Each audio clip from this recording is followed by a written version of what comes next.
Bonjour à tous. Je voudrais tout d'abord remercier les organisateurs de me permettre de m'exprimer aujourd'hui devant vous. C'est toujours intéressant de débattre sur nos opinions et j'ai pu observer aujourd'hui que l'assistante était très réactive et c'est toujours intéressant d'avoir des réactions, d'avoir des échanges plutôt que des monologues. Alors, on m'a demandé de vous parler du risque à travers l'exercice pharmaceutique. Donc, je vais me permettre de me présenter un petit peu avant ma conférence qui vous permettra de mieux comprendre mon approche. Donc, je suis à l'heure actuelle, comme le diaporama l'indique, maître de conférence en droit de la santé, droit pharmaceutique. J'ai toujours du mal, parce que je suis donc à la faculté de pharmacie de Lyon. J'ai la particularité d'être pharmacienne d'officine avant tout, parce qu'en fait, j'ai travaillé à peu près 10 ans en officine, et en même temps, j'ai repris des études de droit, ce qui me permet aujourd'hui d'être maître de conférence en droit. Donc, j'ai la double formation. J'ai une autre particularité qui pourra aussi expliquer la façon dont j'aborde cette thématique, c'est que j'ai fait ma dernière année d'études de pharmacie à Québec, donc à l'époque où la pharmacie clinique se développait beaucoup plus dans les pays canadiens qu'en France.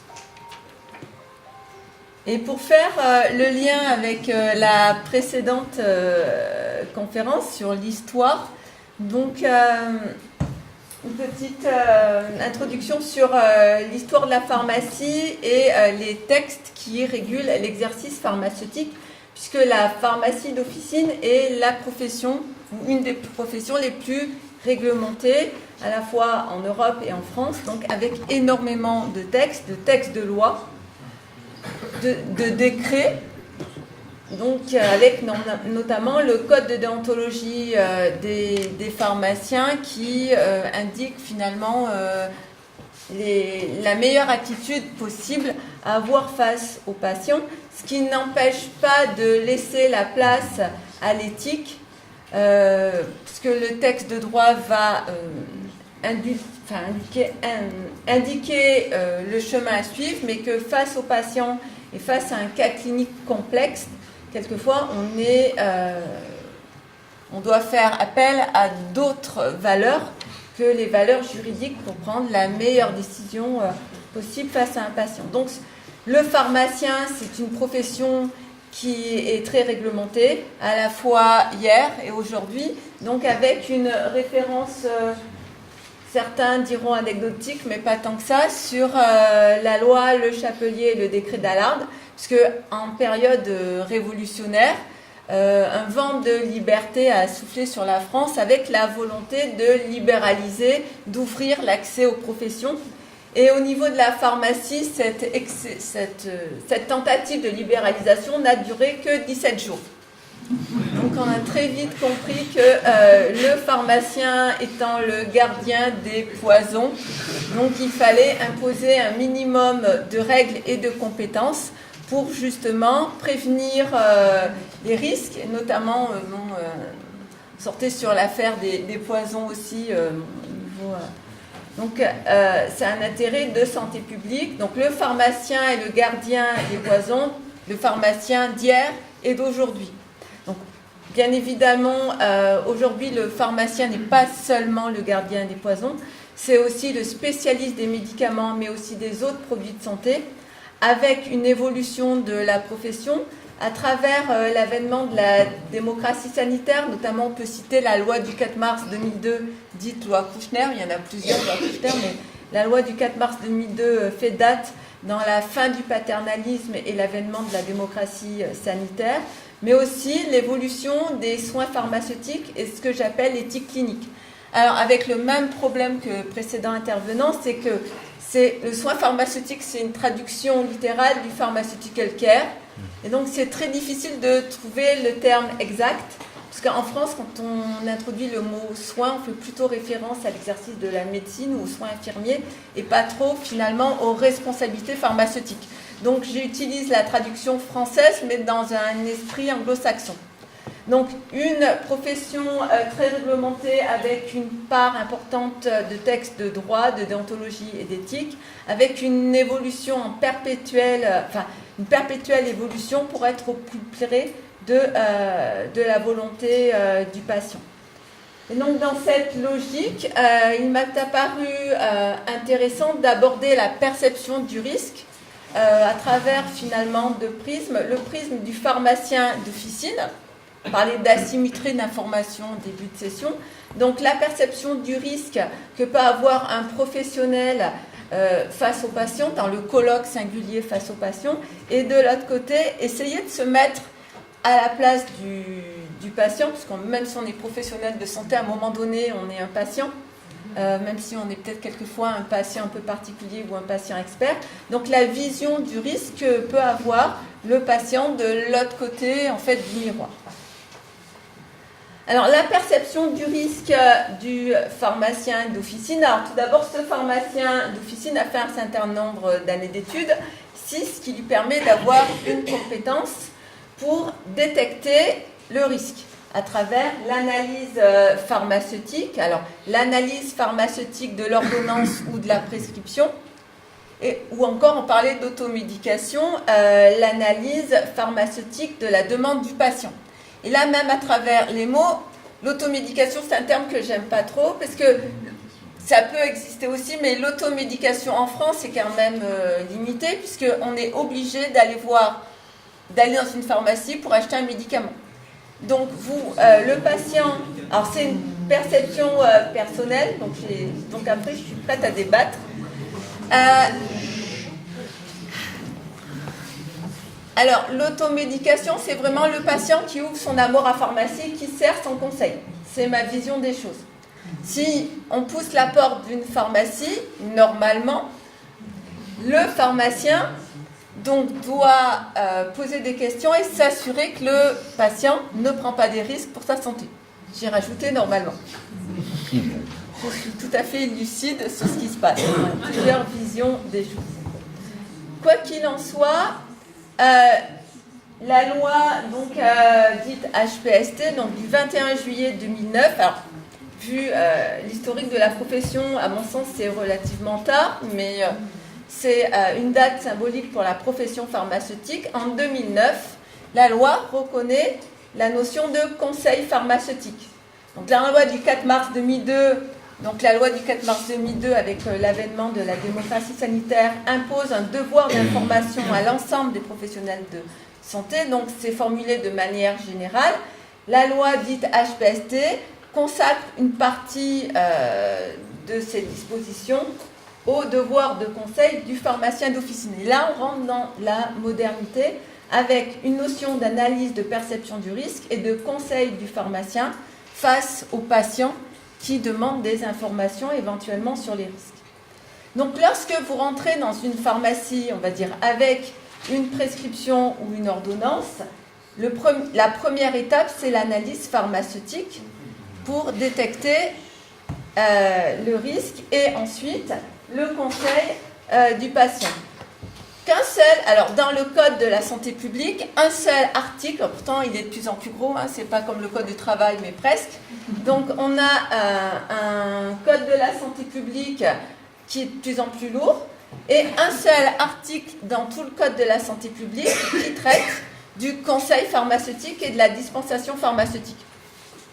Et cet article mentionne que lorsqu'il n'y a pas d'ordonnance, le pharmacien a un rôle particulier d'information et de soutien apporté au malade, même si c'est le même conseil avec ou sans ordonnance.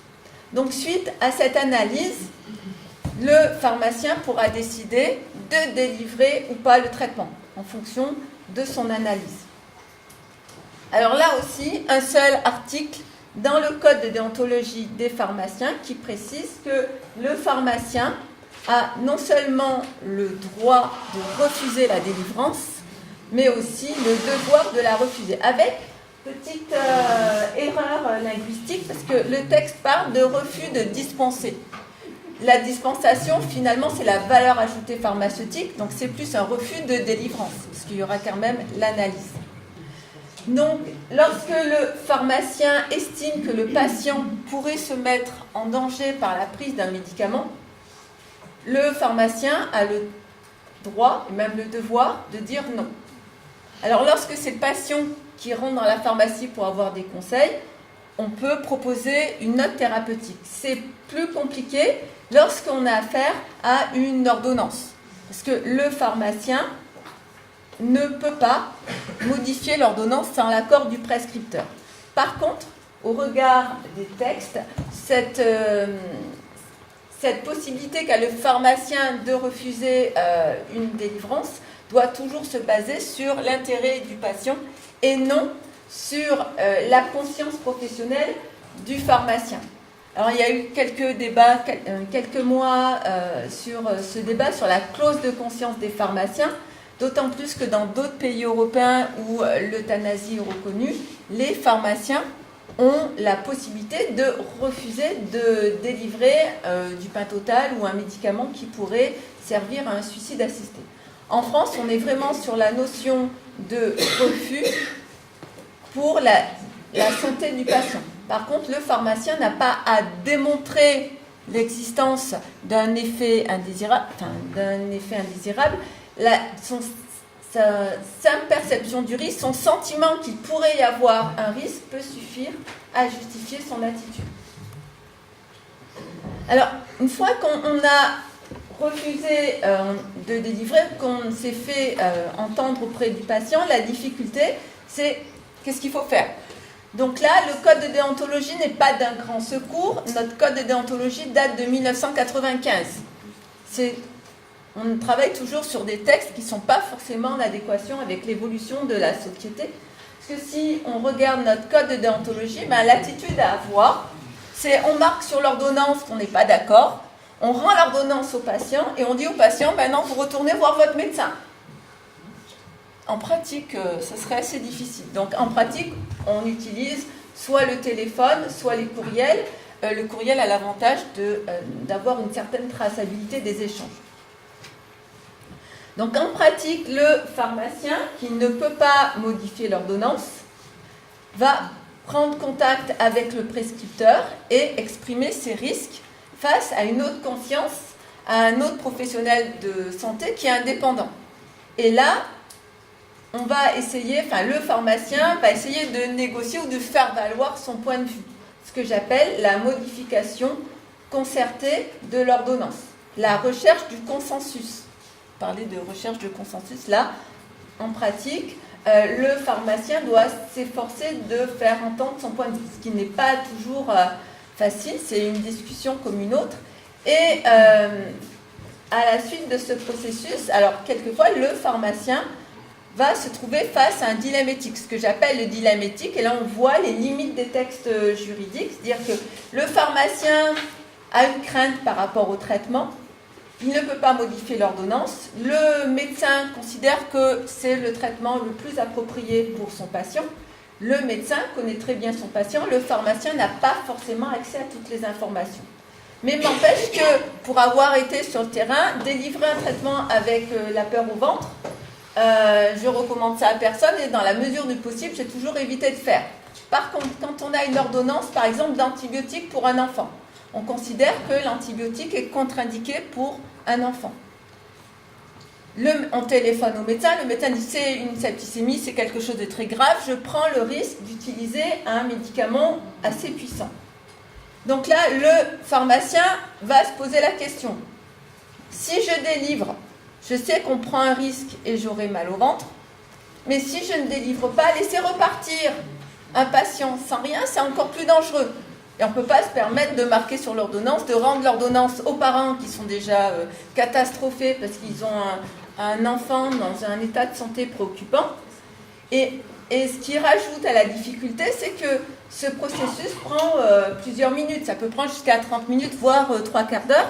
Et face aux pharmaciens, pour l'avoir vécu, on a un couple de parents qui ont déjà le regard décomposé, qui n'ont pas dormi pendant tout ça, et qui ne comprennent pas l'attitude de pharmacien qui fait les allers-retours entre ses livres, le téléphone et les autres pharmaciens présents à la pharmacie. Et donc ça peut être assez difficile à gérer en pratique. Évidemment, je pose les questions, comme souvent en éthique, je n'ai pas forcément toutes les réponses. Donc là, on voit déjà que la perception du risque du pharmacien et la perception des parents ou du pharmacien, du patient peut être différente. Mais dans tous les cas, le patient doit rester au centre de notre préoccupation et donc le patient doit consentir au traitement en fonction de l'information qu'on lui délivre sur les risques des traitements. Donc là, c'est toujours la loi du 4 mars 2002, où il est précisé que l'information incombe à tous les professionnels de santé en fonction de leurs compétences. Et au niveau des risques fréquents ou rares, ou les risques graves ou bénins, à mon sens, une des personnes les mieux placées dans le système de santé pour informer sur les risques des médicaments et des traitements, c'est le pharmacien. Donc le pharmacien a un devoir d'information sur les risques, de par la loi en général et de par la fameuse loi dite HPST qui traite du conseil pharmaceutique. Donc que je vous ai mis là. Donc là aussi, un seul article du Code de la santé publique qui traite du conseil pharmaceutique en plus de l'article de notre Code de déontologie. Donc il faut faire avec les textes. Donc le pharmacien informe sur les risques, le patient prend sa décision et le pharmacien ensuite peut conseiller aussi sur le bon usage. On a parlé aussi du bon médicament pour le bon patient, au bon moment, au bon dosage et aussi on peut rajouter le bon suivi de la réaction avec le suivi des effets indésirables. Au niveau des missions de conseil du pharmacien, toujours sur cette même loi HPST, il est mentionné que le pharmacien a un rôle d'éducation thérapeutique face à son patient. Et donc là, à travers, on est au-delà de l'information pour aller sur l'éducation et l'échange d'informations entre un patient et un pharmacien. Par contre, même si on prône la démocratie sanitaire et l'écoute du patient, finalement, on a toujours un réflexe un peu paternaliste. C'est assez difficile de dire qu'on explique au patient notre point de vue, on explique notre point de vue, notre vision du bon usage. Et c'est toujours très difficile d'être face à un patient, finalement, qui va décider de ne pas nous écouter. Donc il faut le gérer. Et ça fait partie aussi du métier. Donc on expose les risques, les alternatives, et puis arrivé à un moment donné, il faut lâcher. Voilà, dire nous on vous expose votre point de vue, vous êtes adulte, mais vous prendrez votre décision concernant votre traitement en connaissance de cause. Et là, s'arrête le travail du pharmacien d'officine. Et du coup, j'ai un peu décalé. Je recule au lieu d'avancer. Voilà, et on terminera sur, alors puisque vous aimez bien les débats, sur la perception du risque des patients à travers l'affaire du lévothyrox. Alors déjà, est-ce que l'affaire du lévothyrox est une crise sanitaire ou c'est une crise d'information ou de mauvaise compréhension avec certains patients et les professionnels de santé? Alors je me suis posé beaucoup de questions. Et ma conclusion, c'est qu'à l'heure actuelle, je suis bien contente d'être maître de conférence et de ne plus avoir les pieds dans le terrain, parce que face aux patients, j'aurais eu énormément de mal à pouvoir échanger et faire valoir mon argument. Donc l'affaire de lévothyrox vient en France, déjà on a un monopole du laboratoire Merck, parce que les patients ont refusé la substitution générique, parce que chaque fois qu'on passait du princeps au générique, comme c'est un médicament à marge thérapeutique étroite, les patients ressentent ce déséquilibre et se sentent mal. D'autant plus que, sans rentrer dans la technique, le lévothyrox a un temps de mi-vie relativement long. Donc chaque fois qu'on change ou qu'on veut changer, ça peut prendre plusieurs semaines à aboutir à un équilibre. Et là, donc, avec les progrès de la galénique, sur recommandation de l'Agence de sécurité sanitaire, il a été décidé de changer la formulation galénique du lévothyrox et certains patients ont été déséquilibrés. Et évidemment, il y a eu une augmentation des déclarations de pharmacovigilance avec un rapport de l'ANSM qui était auparavant, donc sans remonter sur l'APSAP, c'est l'agence avant l'affaire du Mediator. C'est surtout que le brevet du lévothyrox, il se termine en 2019, je crois. Je pense que... Ça permet de mettre sur le marché un médicament 3 ou 4 fois plus cher. Alors, je ne l'ai pas abordé par ce côté-là. C'est pas... Voilà, on ne peut pas tout traiter. Je ne pense pas, honnêtement, que c'est une question de prix. C'est une question de... vraiment, enfin, c'était... Bon, on va aller sur ma dernière diapo, sur une crise d'incompréhension. C'est ma version. Après, vous aimez les débats, je suis prête à argumenter face à cette vision de la crise. Alors, la difficulté, c'est qu'on a dû changer la formule du lévothyrox, et ça a été fait dans plusieurs pays, hein, pas que de la France. Ça a été fait même en Nouvelle-Zélande, en Belgique, je crois, en Hollande. Et là, par contre, le laboratoire pharmaceutique a peut-être mieux fait passer l'information auprès des patients avec des grosses étiquettes rouges sur les boîtes. Voilà, en disant d'ici les 10 prochains mois, la formule au niveau des excipients de votre médicament va changer. Ce qui va peut-être déséquilibrer votre traitement. On vous conseille de prendre rendez-vous dès à présent avec votre médecin pour éventuellement éviter les désagréments.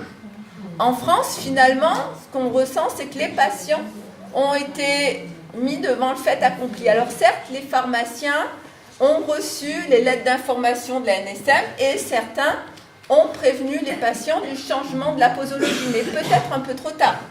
Et le pharmacien reste le dispensateur et pas le prescripteur. Donc, certains professionnels ont essayé de faire comprendre aux patients les risques, mais peut-être pas assez.